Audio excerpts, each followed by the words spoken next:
Today, I will be explaining the Hindu editorial Vaccinating the Young. India must continue to prioritize vaccination of the adult population. India must continue to give more importance for the vaccination of adults, that is, the people above 18 years of age, rather than the vaccination of children. As India's vaccination drive chugs along with sporadic bursts of frenetic inoculation, there are possibilities of administering vaccines to children soon, as early as next month. So, as India's vaccination drive chugs, means as it goes along, as it continues with sporadic bursts, means with irregular bursts of frenetic inoculation, of excited inoculations, means excited vaccinations. There are possibilities of administering vaccines. So basically, what this line says is that uh, the present the present process of the vaccination in India is in this way. It is in a way of sporadic bursts with frenetic inoculations. Means the vaccination program in India, it is not uniform. Means at a period of time, the program goes to its peaks, and at another period of time, vaccination becomes very low. And when it goes to its peaks, it becomes frenetic. Means it becomes excited, and the inoculations increase. So because of this trend, vaccines may be available even for the children. At present, two Indian vaccines may be eligible for administration to children, and at present there are two vaccines which might be allowed to inoculate into children, and they will be ready by the next month. Zydus Cadilla's ZycoV-D, a 3-dose plasmid DNA vaccine with a 66.6 efficacy in phase 3 trials, has also been tested in adolescents, that is from 12 to 18 years, data from which has been submitted to the regulator. So there's one vaccine which the name is the Zydus Cadilla's ZycoV-D, and this vaccine is a 3-dose vaccine. Means you need to take it 3 times. Plasmid DNA vaccine, and it has an efficacy of 66.6%. And it is not and currently it is in the testing. It didn't pass, so it is in the phase 3 trial. It is in the phase 3 trials, and this could also be taken by the adolescents, that is from 12 to 18 years, or teenagers, data for which has been submitted to the regulator. The company has also requested permission to test in children over 5. So the company which invented the vaccine, or discovered the vaccine, it wanted to test its vaccine even on the children who are aged below 5 years. Covaxin's Bharat Biotech is also testing the vaccine in a cohort of children below 12. So the other vaccine, that is Covaxin's Bharat vaccine, uh, Bharat Biotech, even it is testing its vaccine, that is Covaxin, for the children who are below the age of 12 years. Though none of these studies has been completed, the expectations are that these vaccines may be ready by September. So the same thing again, these vaccines are expected to be, or believed to be, completed by the next month, September. Pfizer's mRNA vaccine has been authorized in about 12, and Moderna's two may be similarly approved in the US. Both companies are reportedly in discussions with the Indian government.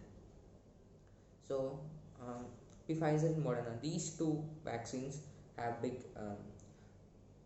these two companies have made the vaccines which have spread across the globe most right now.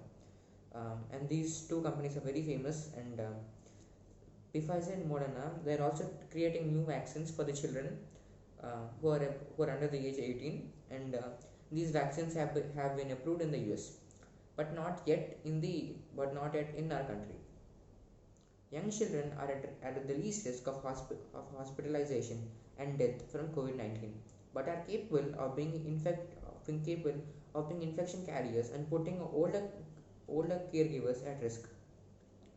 So here's the thing: young children, the persons below the age of 18 years, even if they get the COVID-19 virus, which the chance of them getting is quite low, even if they get it, they won't be having severe problems or death.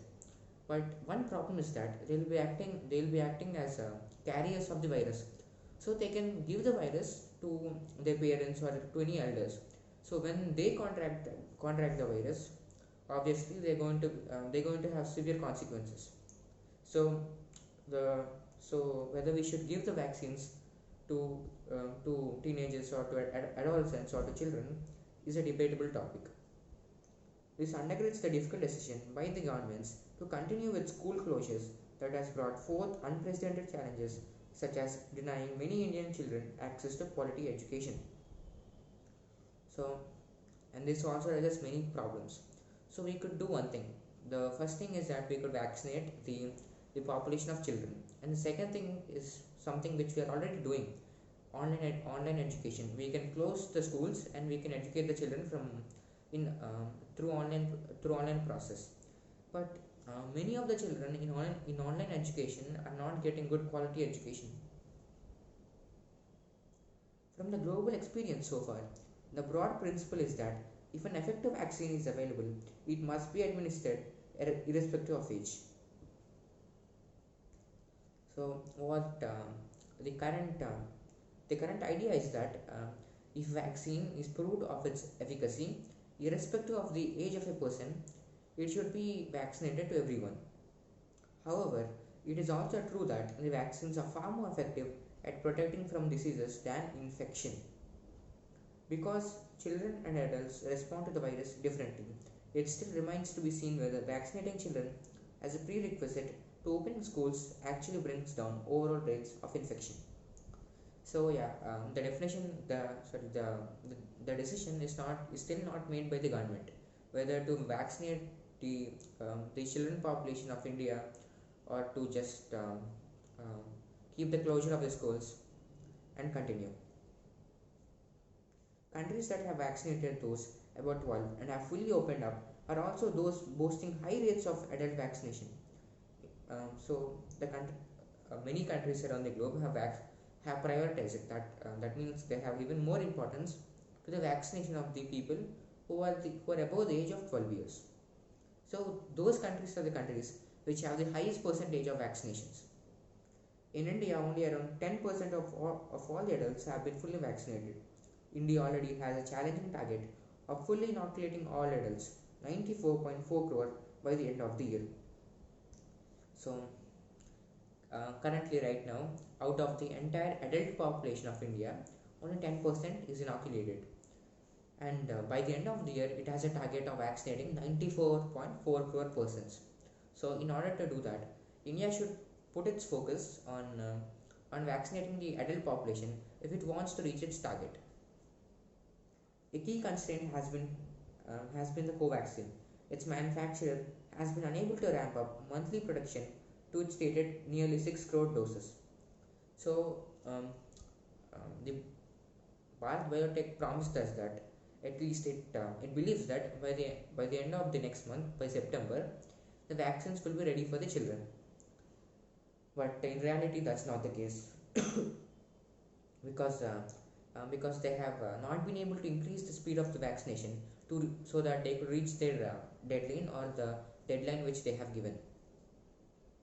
Put together, this simplifies that if the aim of the universal vaccination is to protect from disease, then then the thirst then the thrust must be on prioritizing adults over children. So, if the aim of the entire globe or if the aim of our country per se is to increase the vaccination coverage, we should first focus on vaccinating the adults because those vaccines are the vaccines which are available right now. Vaccines for children, they didn't still come out, and no one knows if they will come out by the end of the next month, by September, as the companies promised. So even if they come out, should we risk the should we even if they come out, should we risk the time that we have to vaccinate adults by vaccinating the children who really don't need it? Government and independent experts have advised that schools can open in a staggered fashion. So obviously, if the vaccines are given, schools can be opened at a staggered fashion, means at a huge fashion. All of the schools all over India can be opened at once. This again underlines that reopening should not be contingent on the vaccination alone. And this also raises another point. The reopening of schools, the only factor of it should not be the vaccination. So, so basically, what that means is that if the students or the if the student population is not having quality education, it can complain, and so that even if the vaccination program for children is not taken up, even then the schools can be opened up. There is also the worry that prioritizing vaccines for children would mean diverting already limited stocks. Exactly, this is the point what the author has been trying to tell since the first para. If we want to vaccine the children first, what we're doing is that we're shifting our focus from vaccinating the adults to vaccinating the children. So if we do that, we are obviously slowing down the process of vaccinating our country, because the number of adults the number of adults is obviously more. Rather than blinding Rather than blindly evaluate the West, India must decide on what policy works best for its entire population, including children. So this is really a hard decision for the government of India to make. So whatever the government of India makes, let's hope that it will be the correct decision. Thank you.